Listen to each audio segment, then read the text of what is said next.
All right. Welcome everyone, ladies and gentlemen. Welcome to today's event. And I'm Amina Kupera. I'm the program coordinator at IFES Sri Lanka. And I'm really excited to moderate today's virtual launch event and panel discussion of, in their words, a practical guide for engaging young people in civic education. And before we start, I'd like to make a note of a few things. So during this session, we have disabled the chat feature, but we encourage you to introduce yourself in the chat and raise any questions for the speakers in the Q&A section. And we will address as many questions as possible during the Q&A session. So please feel free to share your thoughts, your insights, or any burning questions that you may have, and we'll make sure to address them later on. Okay, and also, I just want to let you know that this session will be recorded for future reference and also to reach a wider audience. So thank you for that. And without further ado, I'd like to welcome our speakers of the day who will walk us through the research report, specifically the survey findings, the demographics of the study, the key findings, and the actionable tips for young leaders and implementers. And also followed by an interactive data visualization that was published as a companion to this guide. So, and then after that, we will open the discussion for any questions, comments, or suggestions from the Zoom audience. Okay, so in today's panel, we have Sarah Timrek, IFES Youth Engagement Program Officer, and we have Femi Adebayo, KDI Senior Program Manager, and we have Ashley Law, IFES Youth Engagement Specialist, and we have Dr. Cassandra Emmons, IFES Senior Democracy Data Analyst. Hi. Welcome all of you to today's event. So as we all know, democracies, especially in low and middle income countries, have witnessed increasing apathy among young people, especially at the grassroots level. And while this is potentially attributable to low literacy levels, wrong notions of democracy, or even indifference to governance, it does not really bode well for democracies around the world. And therefore, the question is, how do we effectively engage youth in democracy through civic education? And on account of this, with support from the Swedish International Development Cooperation Agency, or SIDA, IFES's youth engagement team has partnered with Impact Development Initiative, a youth-focused Nigerian CSO, to conduct research exploring non-formal civic education practices that engage young people and motivate them to participate in civic and political processes. The KDI team includes Bukola Idowa, KDI Executive Director, Femi Adebayo, KDI Senior Program Manager, and Olusegun Izan, KDI Senior Program Advisor. Well, we cordially welcome them today. We also thank them for their partnership and support throughout the research process. We are also grateful to and warmly welcome Margot Wallström, former Deputy Prime Minister of Sweden, former Minister of Foreign Affairs, and IFES board member, for her personal remarks in the foreword to the guide. So, moving on to the research. This research is very interesting because it gathers thoughts from over 900 young people from across 71 countries, and whose thoughts were all analyzed to inform, in their words, a practical guide for engaging young people in civic education. And what's most interesting about this research is that it entails a number of actionable tips and strategies for implementing non-formal civic education practices identified in this publication, which actually truly came from young people's words. So without their words, this resource would not have been possible. So we thank you all here today who took part in this research, and we welcome all of you to today's event. And another interesting point is that the research team has narrowed their focus to look at non-formal civic education, initiatives which occur outside of formal school or institutional settings where little research actually exists.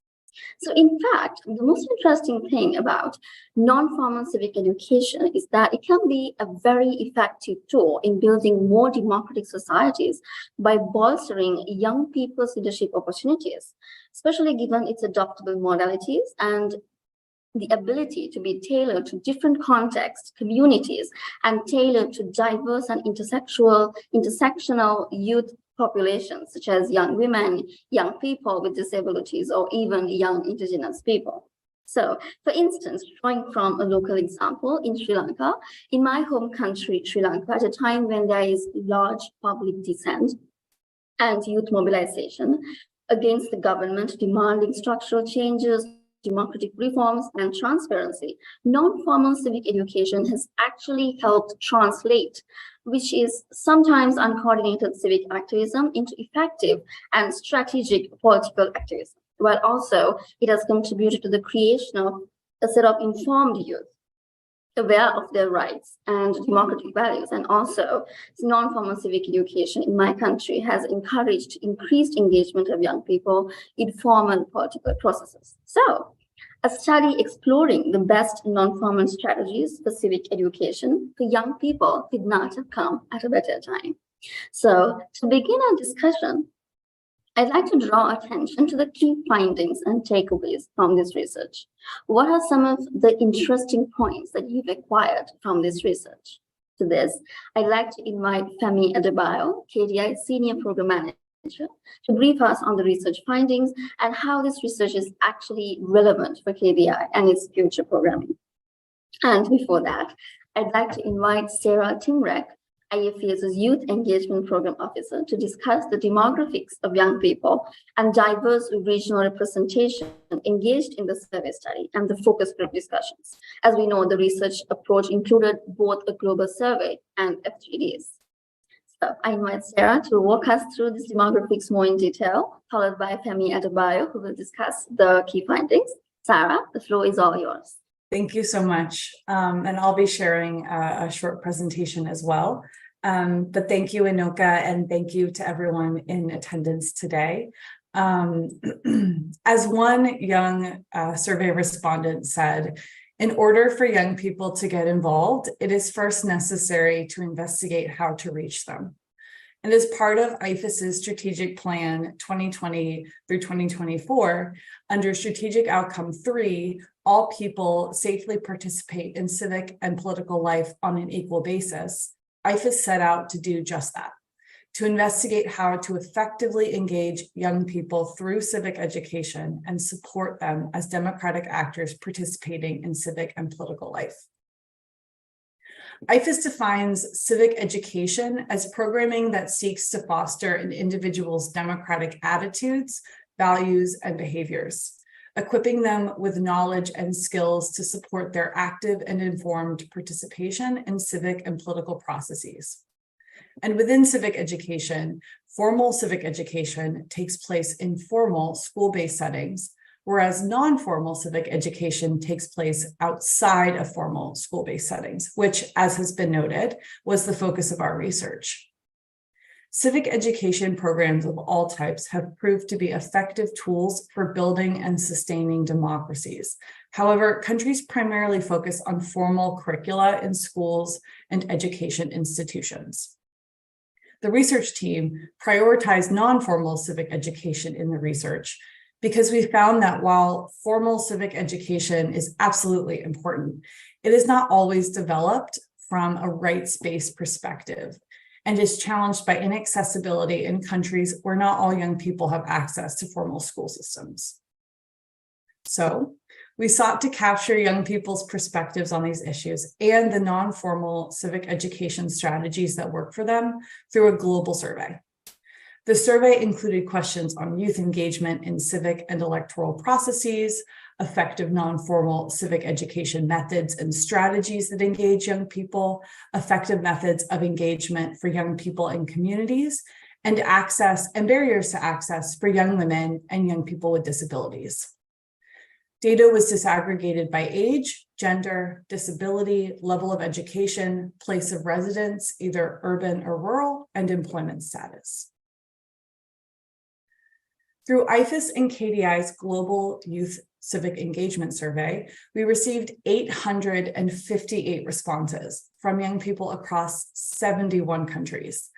That, in a series of focus group discussions representative of all regions IFES works in globally, meant that over 900 young people were consulted through the research process. The focus group discussions were co-facilitated by young people who work at IFES and KDI, as well as young leaders from countries where the discussions were held. These discussions were held in Ecuador, Nigeria, Sri Lanka, Tunisia, and Ukraine, where the survey response rates were highest. And a few interesting demographic trends in the survey data. Men and women were represented almost equally in the survey. Interestingly, 51% of young men were 30 years or older, whereas 68% of young women respondents were below 30 years old.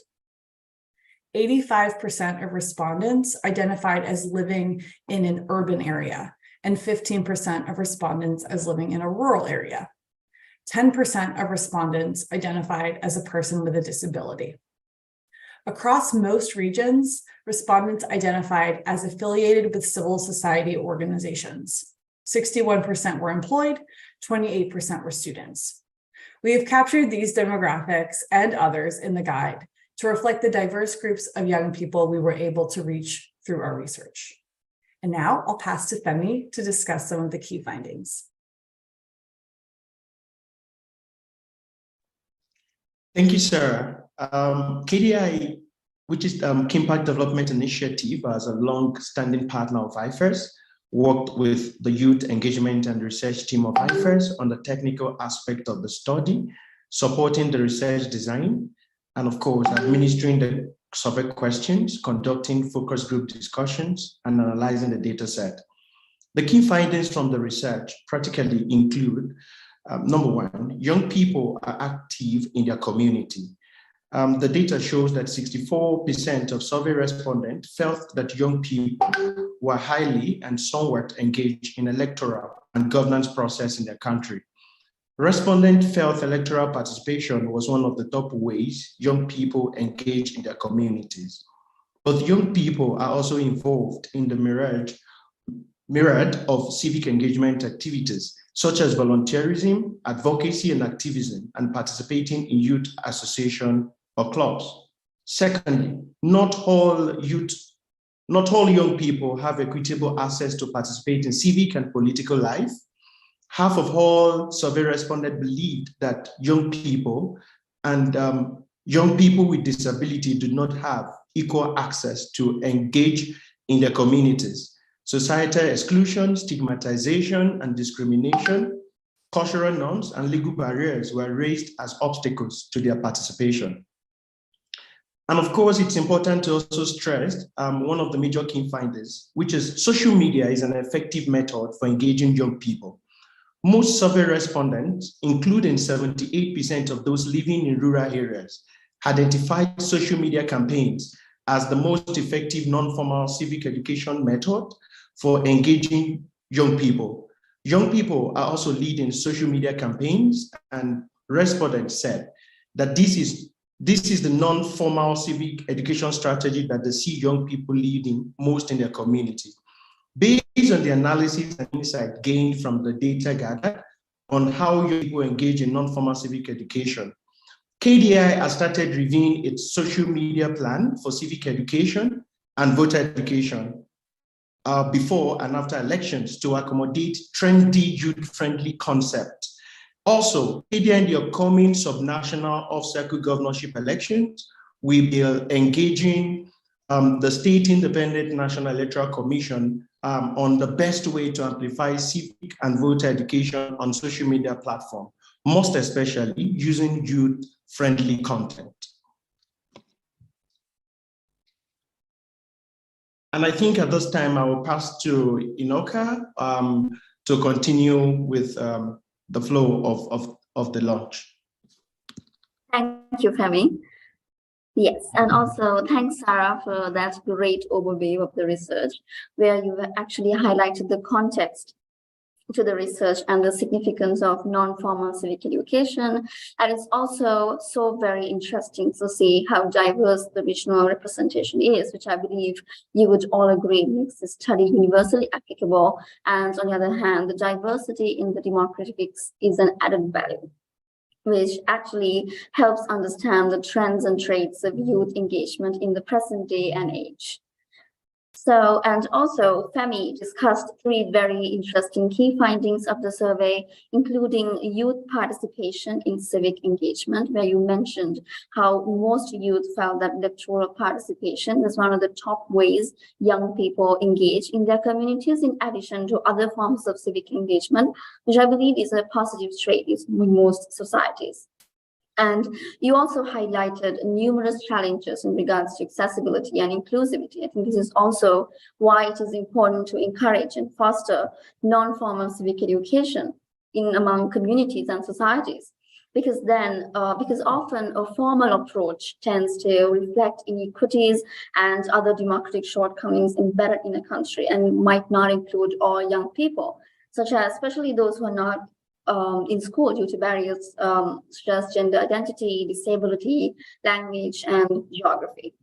And also, lastly, you raised the importance of social media as an effective mode for youth engagement, which I actually find particularly interesting. So drawing from a local example, it was actually found that over 90% of youth in Sri Lanka are engaged in social media platforms, and therefore online platforms can be seen as a very inclusive platforms, and they often reduce problems of inaccessible physical locations, and they facilitate convenient connection and participation capacities rather than physical space. So as was mentioned by most Sri Lankan survey respondents as well. So thank you, Femi and Sarah, for that very insightful presentations. And now that we have a comprehensive understanding of the demographics and the key findings, I'd like to turn to Ashley, IFES Youth Engagement Specialist, to discuss the actionable tips outlined in the report, which were informed by the research data. So Ashley, what are these actionable tips that young leaders and implementers could focus on when implementing non-formal civic education practices? Over to you, Ashley. Thank you so much, Anoka. Before we get into the tips, just a little bit more background and context to lead into that.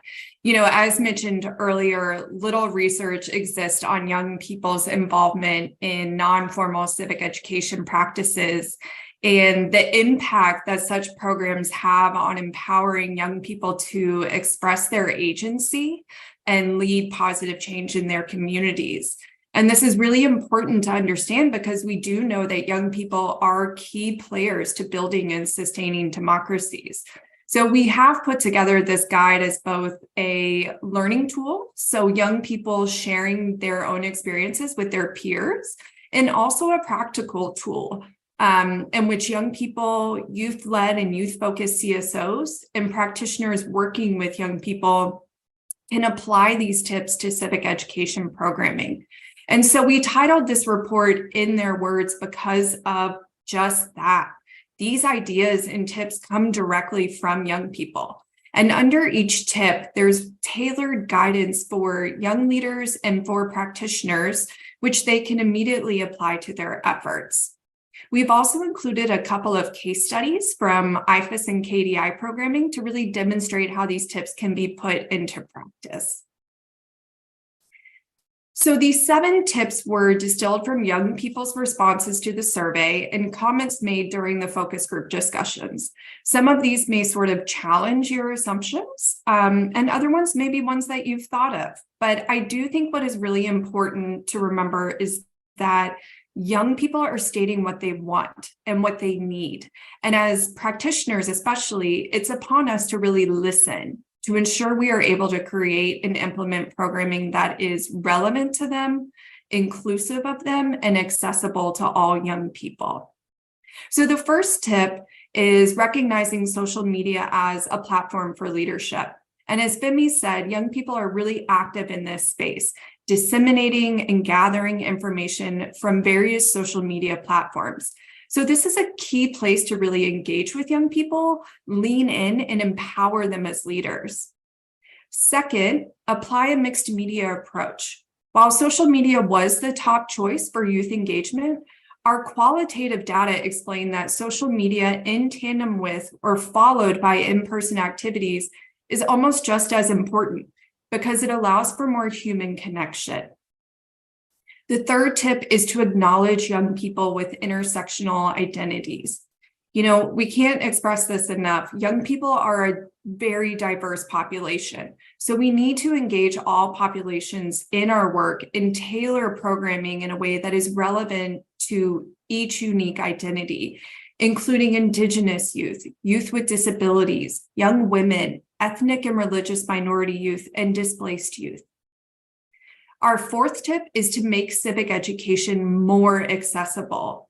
And through this research, we learned that making something accessible goes beyond just physical barriers, such as entering a building.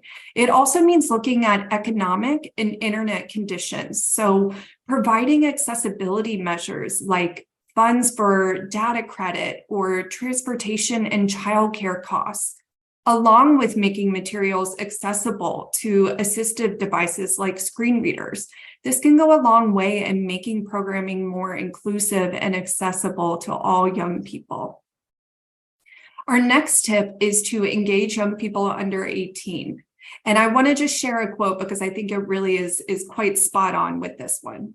One young person said, "The sooner we start teaching young people or children about important topics of civic education, the more effective it will be."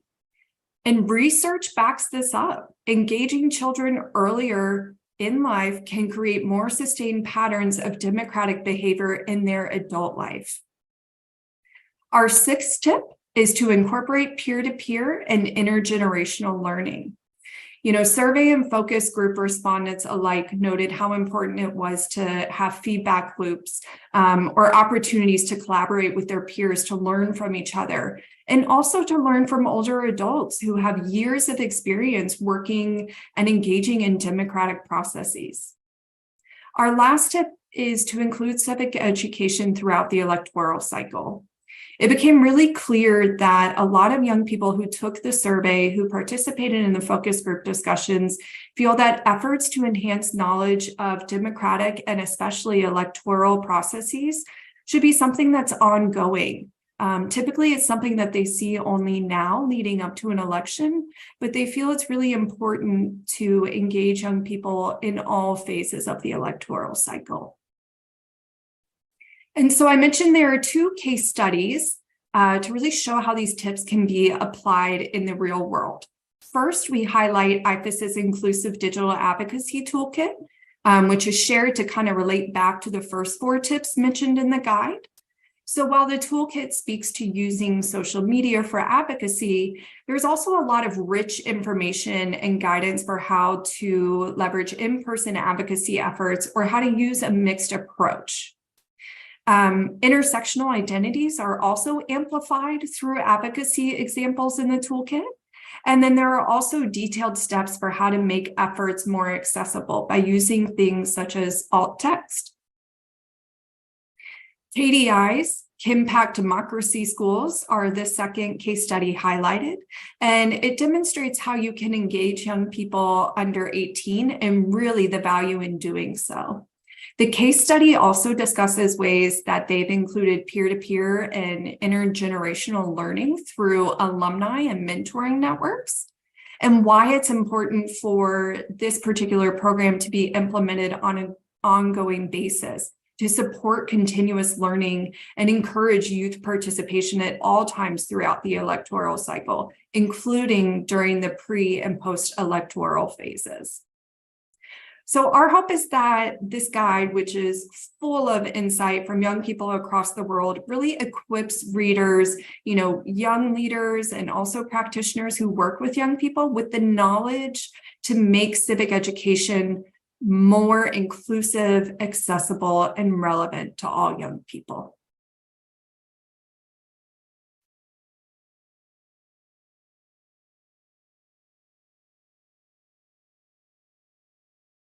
Thank you, Ashley.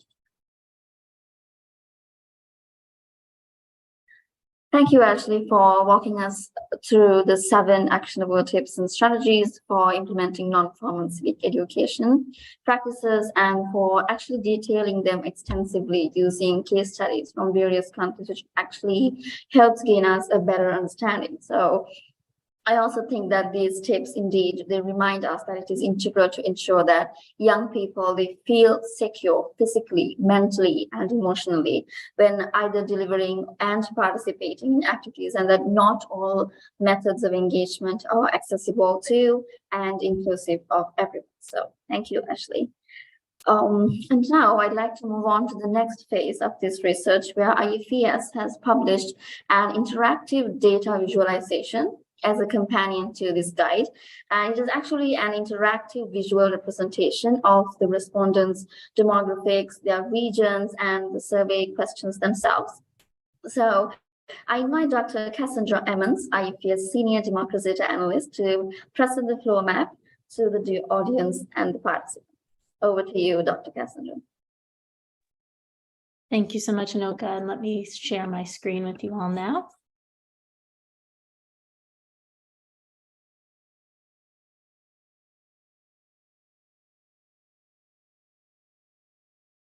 Okay, it's a pleasure to join you all today and provide a visual representation, a second visual representation of our survey respondents and some of our findings.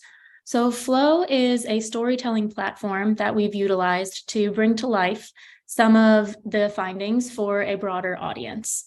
The map you're seeing here identifies the 71 countries from where young people responded to the survey.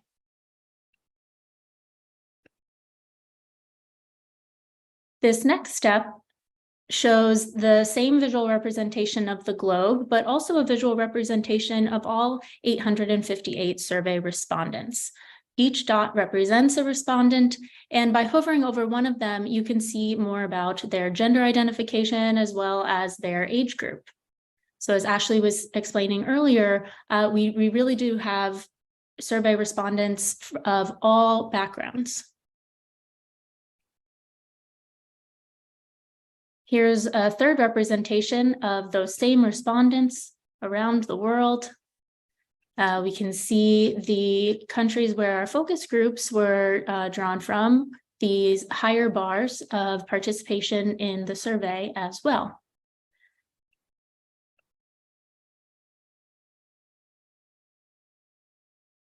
We're also able to see on this step of the flow a subset of some of the ideas that we received from their responses, such as this young man from rural Nigeria who said he believes civic education should not only be coming to people during the election period, similar to what we've heard from Ashley.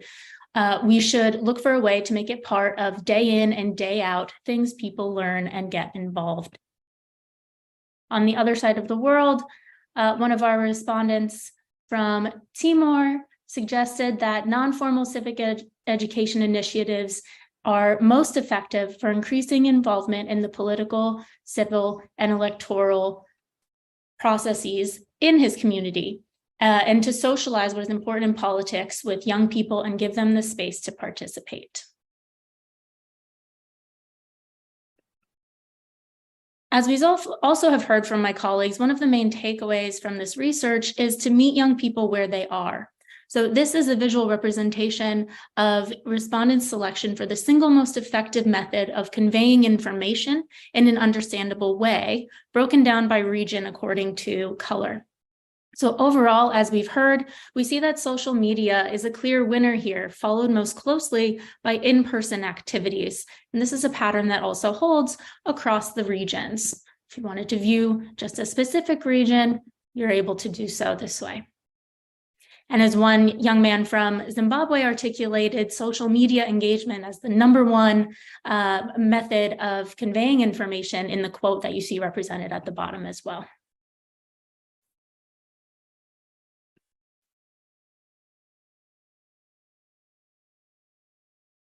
Respondents were also asked generally how involved young people are in electoral and governance processes in their country. And here we see that most respondents said that young people are somewhat regularly involved. This was again consistently the response across all regions, suggesting there's room for increased engagement everywhere if we can find ways of meeting young people where they are. As Femi explained earlier, though, access is not equitable across all groups.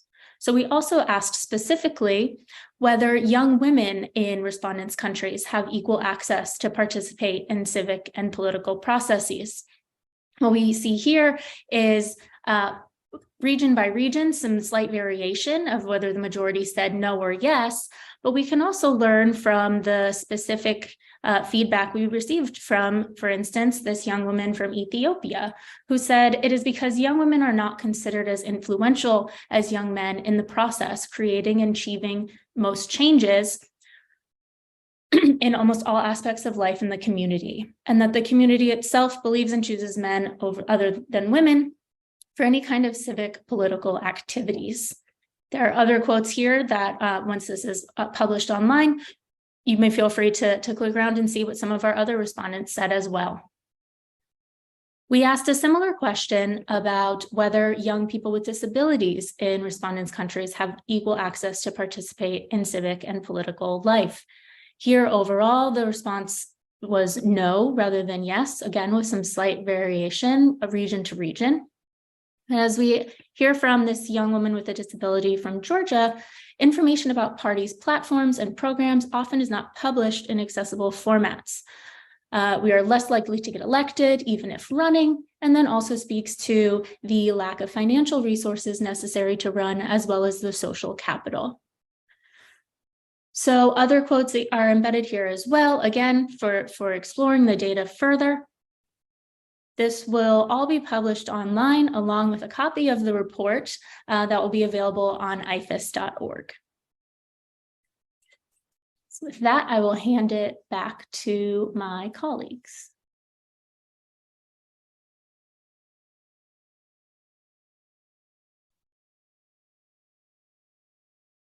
Thank you, Dr. Cassandra. Thank you, Dr. Cassandra, for that detailed presentation on the interactive data visualization, which is very cool and very interesting as well. So I think this data visualization will indeed support implementers around the world in creating a more responsive, youth-informed programming that can actually help create strong and vibrant democracies. So thank you for that. And that brings us to the end of our panel discussion. So I'd like to thank the speakers of the panel, Sarah Tinrek, Femi Adebayo, Ashley Law, and Dr. Cassandra Emmons, for that very engaging discussion and your valuable insights on a number of topics that we covered today, including the survey findings of the research, the demographics of the study, the key findings, and the actionable tips, followed by a very interesting presentation on the interactive data visualization.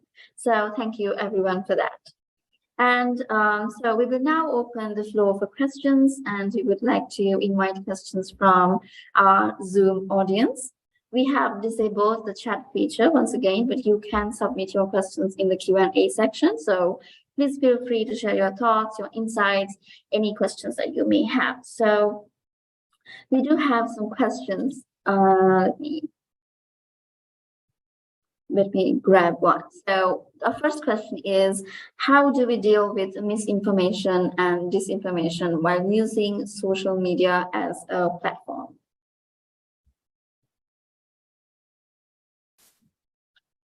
Thanks, Anoka. I can take this question, and I'll ask my colleagues to chime in because I know they did a lot of sifting through the qualitative data, and there might be some insights from there as they were categorizing that.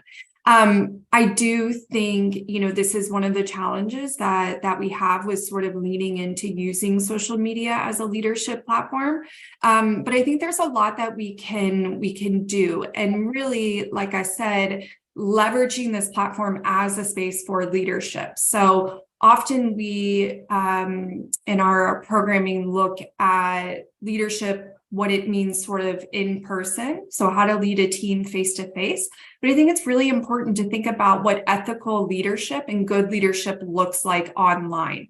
And I think that's one way that we can tackle misinformation, disinformation, and hate speech, and work with young people to really support them to lead those sort of campaigns. So connecting those issues with what it means to be an ethical leader in the social media space. how best to raise awareness of these issues, and then how best to sort of combat them in the moment when you're faced with misinformation or disinformation. You know, there's a lot of media literacy tools around fact checking. And I think, you know, this just really ties in well with our tip and from young leaders advice to really look at social media as that leadership platform, and really lean into young people being more responsive and proactive in that space. I might just jump in as well, and share one, and I'm jumping ahead a little bit as I kind of peek through the questions that our attendees have shared. But I also think, you know, one opportunity that social media provides, and especially as we see young people leading social media campaigns, is to engage people of all ages. You know, media literacy and digital literacy is not necessarily something that young people are solely in need of or can benefit from. You know, this is something where we've seen in our IFES experience around the world that young people and intergenerational relationship building can take place on social media, and supporting people who may not have grown up with the internet or may not have access to the internet in navigating those spaces and being able to identify not only mis and disinformation, but also hate speech or ableist speech. So that's another opportunity for young people to lead and to create relationships with community members of all ages. Yeah, thank you. And also, something to clarify, I think also they want to know a little bit more about this concept of young people with intersectional identities. So if you could just elaborate a little bit more on that. Yeah, absolutely. I can take this one as well. So we actually go into detail in the guide when referencing intersectionality, because this can be a really sort of complicated concept, but it is one for us to really be thoughtful and considerate of. So when we talk about intersectionality, this means the idea that individuals face experiences of discrimination resulting from the interconnected nature of multiple social identities, such as age, disability, gender identity, sexual orientation, race, ethnicity, class, religion, socioeconomic status, and among many others. And so really what this is raising is connecting back to young people are a diverse population. So given all of these different social identities and the fact that, you know, a young person can really identify with maybe, you know, 3, 4, or 5 of these, the experiences that someone holds is going to be very different comparatively across the board. So, for example, what a young woman might face when trying to engage in the political process might be very different than what a young man might face, right? So what the research has shown is that in some countries and some communities, you know, traditional customs in which girls and young women are, you know, really thrown into this caretaker role, sort of families value less of their opinion and their participation in political processes. And so often it will be the younger men who will be the ones who engage in that process. And so when we talk about intersectionality, a lot of it is to really sort of explore these nuances as it relates to people's unique and social identities. Often folks hold multiple identity markers. So. Thank you, Ashley. That was a very good explanation, I think.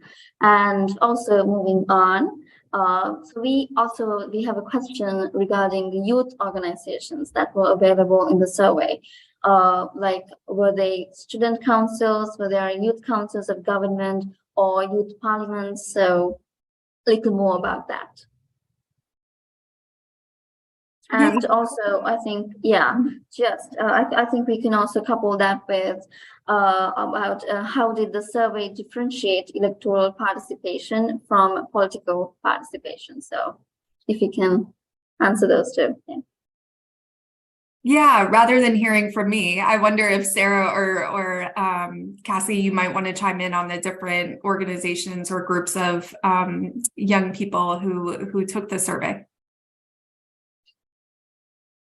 Sure, yeah. So the number one group identity identified by our survey respondents was civil society organizations, but we also had a lot of youth-led movements and activists represented, as well as government institutions, political parties, and EMBs, so young people who were participated via their EMB. We also had a number of respondents that didn't identify with any of these groups. So again, just thinking about the diverse backgrounds people were coming from, we weren't really pigeonholed into only the groups we thought of. Rather, we were able to get a lot of different opinions from people coming from all different parts of society, which is really, really exciting to know that broad array of opinions is really shaping our findings in this guide. Thank you, Dr. Cassandra. And also moving on to the second question, how did this survey differentiate electoral participation from political participation? I think we can move on, that would be helpful. Yeah, absolutely. So the survey, asks about a variety of different types of civic and political engagement, as well as things like volunteering, participating as voters, trying to encourage others to participate as voters. So we identified, I think, upwards of a dozen different specific types of participation, and then also had open-ended opportunities for people to tell us other ways that they've participated in civic and political life in their countries. Yeah, exactly. Thank you, Dr. Cassandra. And we also have a couple of questions related to apathy among young people as it relates to political engagement in electoral processes, so especially in rural areas. So we have a question around what are the key strategies that can be adopted by EMBs for mainstreaming young people to participate in the civic education electoral process, and or how young people can engage with political parties, or are they relevant to young people? Any insight on that? Yeah, so Anoka, if I heard you correctly, the first question was about how EMBs can kind of use civic education and mainstream youth engagement. So this is actually a great question, because this is where we're going to go next with our research. So we were really excited to see that young people were calling for more civic education throughout the electoral cycle, that they were linking this activity with electoral participation. And at IFES, this is something that we try to bring awareness to in all of our work, that youth participation throughout the electoral cycle is truly important. And just as our youth respondents said in the survey, it's not only important during the lead up to an election, but it's really important that they feel engaged and that they are part of various leadership opportunities throughout the pre-electoral phase, the post-electoral phase as well. And so the next step with this research is we're going to speak with election management bodies directly. We're going to share what we've learned from this report, and then we're going to try and work with a handful of different EMBs to really tailor some of this guidance as well, to roll out to other election authorities to ensure we are able to convene and sort of disseminate best practices as it relates to mainstreaming youth engagement throughout the electoral cycle, especially as it relates to civic education. And I think we have a really, we've got some rich data already that shows young people really appreciate when EMBs partner with schools or ministries of education, and that there are these sort of non-formal mock elections set up in schools, but also, taking the mock election or mock polling station into a space outside of school. So maybe a community center or a park where, young people gather and hang out. So we're looking forward to gaining some more insight from election authorities themselves, and then rolling out some more tailored guidance for EMBs as well. So thank you for that question, whoever asked it.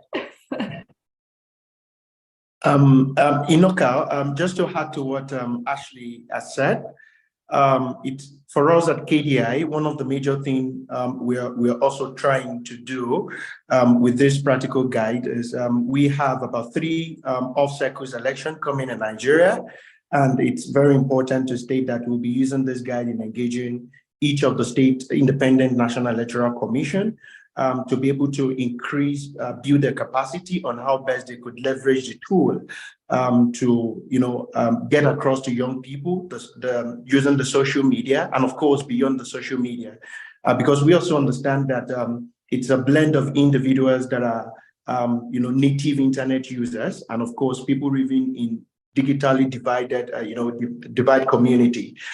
So that's basically one of the things for us we're trying to do. I also know that IFES Nigeria recently launched a civic education curriculum for elementary schools. And one of the key things that we're doing is, blending this practical guide with the curriculum that's been developed, so that, because this is a practical guide, right? We'll take this into schools, elementary schools, and of course, to be able to engage them with practical, based on the practicalities and some of the things involving civic education. I think Ashley did mention and reference mock elections. These are some of the practical ways that we are intending to go forward from here, and that is very important.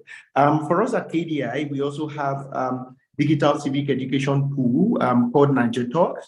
And one of the major things we want to go ahead to do, yes, it's a digital tool that have been, developed to be able to engage young people. But one key thing and takeaway from the study that we have right now is that every of the content must be based on trendy conversation. It's one of the things that the research has given to us, and right now we are on the move of reviewing the strategy for Niger Talks, and it's going to involve some of the recommendations from this study, which is basically basing conversation on trendy topics. Yeah. Thank you, Femi. That sounds very interesting as well. And we have more questions coming. Yes, so we also have a question around the connection between young people using social media for engagement in offline, so social media for engagement and engagement in offline processes such as elections. So what findings do we have to highlight that connect?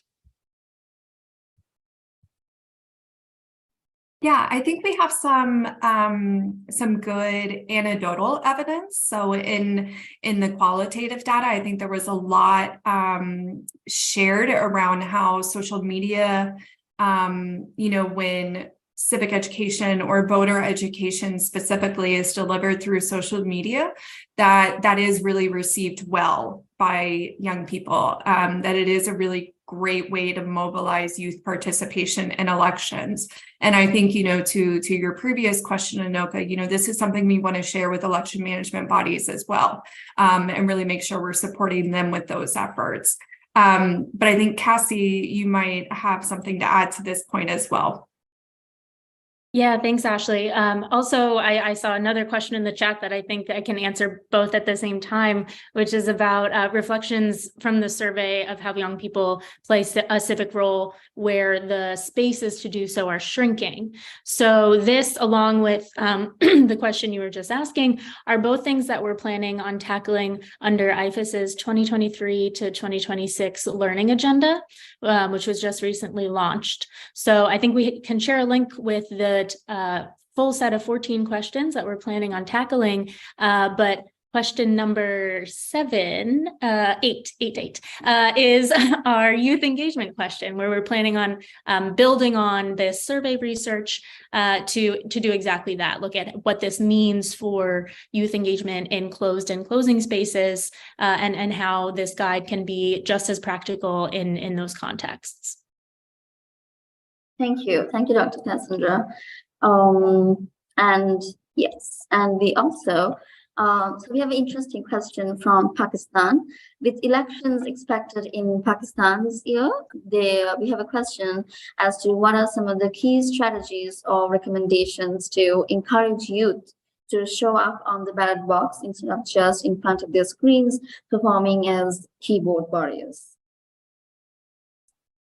I'm sorry, Anoka, can you say that again? You broke up for me a little bit. Oh, sorry. Yeah. So with elections expected in Pakistan this year, there's a question asking what are some of the key strategies or recommendations that we can recommend to encourage youth to show up on the ballot box, or instead of just, sitting in front of their screens performing as keyboard warriors. How do we encourage youth to show up on the ballot box and vote? Yeah, oh, sorry, please go ahead, Femi. Oh, okay. Thank you, Ashley. I think majorly it is not the problem in Pakistan alone. It's a global challenge. We also have similar issues in Nigeria, right? Where young persons leverage on digital tools pre-elections, but on the election day, basically because of the electoral system and the system of voting, they tend to, maybe be at home or not turn out massively. But it is very important for us to understand that engagement should start early. These are some of the tips I'll give. Engagement should start early, and that is why this practical guide is as important as possible. If you look at the practical tips for civic education inside its guide, it's also talking about, yes, we recognize the fact that the social media is a platform that is very important to use, but the tip is saying apply a mixed media approach. So it's not just also going back to answer the question of how to bridge the gap between the native internet users and the digitally divide. But basically, it's important that in Pakistan, you need to start engagement early. And most importantly, engagement should be youth-driven, right? It should be youth-focused. It should be youth-sensitive. It's important to acknowledge, some of the marginalized community. That is where intersectionality comes in. So when you retreat this, pre-elections, you have conversations, there is a campaign that makes individuals or citizens or voters, young people, to understand that it's important to turn out, because if there is no polling unit on social media. That's the popular saying in Nigeria. So it's important to actually retrace that. And of course, most importantly, we need to also see one of the things that motivate individuals, young people. One of the things, to motivate them to turn out, it's beyond just talking to them. For instance, in previous, I think in 2022, KDI, we had a campaign on how to, mobilizing young people, to come out, on the election day. One of the key things that we did was we discovered that young people on that Saturday love, to watch professional league football matches. One of the key things we did was to use that as a tool in actually motivating them. So we decided to speak to, popular viewing centers to say, can you come beside the polling unit to be able to beam football live. These are some of the strategies that we use. So it's important to use the same what motivates young people, outside electoral political process, to also use that as a tool, for the political process. It's also important that we incorporate peer-to-peer and peer-to-peer learning, because young people will be able to talk to fellow young individuals, right? More better than when you have conversations that are imaginary, or conversations from maybe the previous generation, because it could be popular for young people to say, oh, you're too old, you're not part of my generation, you don't understand what we are facing as young people. But if it is from young people to fellow young people, I think it's going to go a long way. And that is why it's important. If you look at the guide that we're launching today, is talking about in their words. So it is by the young people for the young people. And if I may just jump in quickly, because I think Femi is spot on, but also noting that there's a question around drafting a charter for Libyan youth, and trying to collect those opinions and information. I mean, as Femi said, it's a consultative process. We want to hear from young people in their words. And of course, our guide is a testament to that. So it's, all of the tips that we've included in this guide, which is, of course, will be available to the public very soon. But of course, also just ensuring young people's voices are there. Young people are at the table, and their opinions are included in the development of those documents, of processes, of anything that young people are involved with or will be included in, because of course young people make up such a large demographic of not only countries but globally.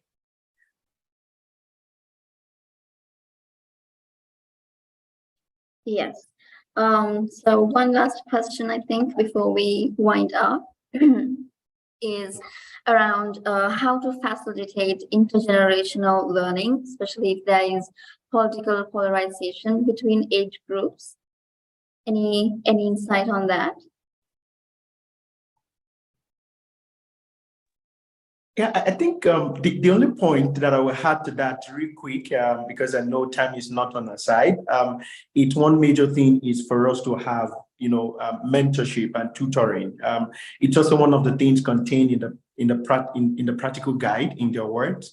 It's important for us to, be deliberate, take conscious effort, and be intentional in having programming interventions as civil society individuals, from even media and electoral stakeholders have a structured mentoring process where, young persons or young individuals learn from the older generation.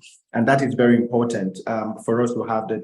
It's also very important. This, mentoring can happen in different form.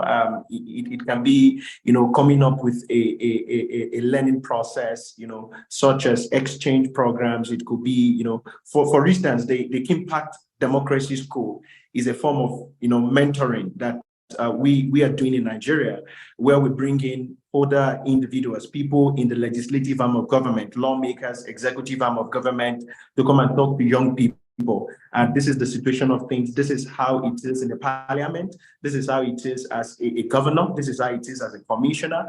So basically all of this can come in this format. And of course, it could be in form of maybe having a volunteering scheme where young persons can be deliberately brought in to be able to be guided on how things are done in civic and political life. I think that would be my intervention and my contribution. Thank you, Femi.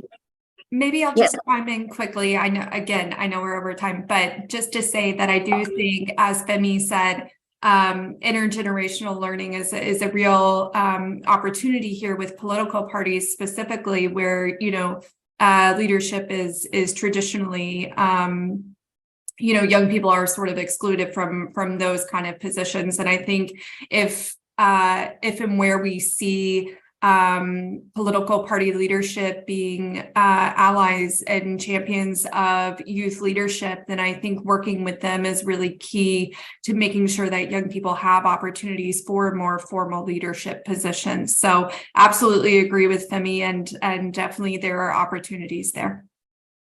Thank you, Ashley, and thank you, Femi. So I thank everyone thank you, speakers, for responding to those questions and answers, and I thank everyone in the audience for your active participation in the Q&A section and for forwarding these very interesting questions as well. I think the questions and the discussion that we just had really enriched the experience for all of us, and it actually adds more value to the research that we just did. So thank you everyone for that. So ladies and gentlemen, this brings us to the end of today's event. And as we end our event, it is a great honor that I thank everyone for their active participation and engagement in this event. And my special thanks goes to our speakers for their insightful presentations and valuable contributions at today's event, who actually walked us through the most important components of the research study, and especially all those who contributed with their expertise, professionalism, and support for actually materializing this research in their words, a practical guide for engaging young people in civic education. Also, I'd like to take this opportunity to thank the Swedish International Development Cooperation Agency, or SIDA, and Impact Development Initiative, KDI, for their continuous support and contribution in this report The KDI team included Bukalo Idowa, KDI Executive Director, Femi Adebayo, KDI Senior Program Manager, and Oluseun Ezan, KDI Senior Program Advisor. So we thank all of them for their partnership and support throughout this research process. We are also very grateful to Margot Wallström, former Deputy Prime Minister of Sweden, former Minister for Foreign Affairs, and IFES board member. Thank you very much, and thank you for her personal remarks in the foreword to the guide. And on behalf of the authors, I'd like to take this opportunity to thank the IFES staff and the youth leaders who helped coordinate the lead focus group discussions with young people from Ecuador, Sri Lanka, Tunisia, and Ukraine. And I'd also like to thank the 900 survey respondents, including all the young people, the youth networks and youth-led and youth-focused organizations that really help to publicize this research opportunity, and those who share their experiences and valuable ideas. So this publication is a reality because of your support and words. And remember, the conversation does not have to end here. So feel free to continue engaging with one another on our online platforms or through any provided resources. We encourage you to stay connected and keep the discussions alive. So do not forget to follow IFES and KDI on Twitter for more on our programming year rounds. And once again, thank you all for being a part of this event and everyone who helped make this launch a reality. So we hope to see you again at future events, and until then, take care. Have a wonderful day. Thank you. Bye, everyone.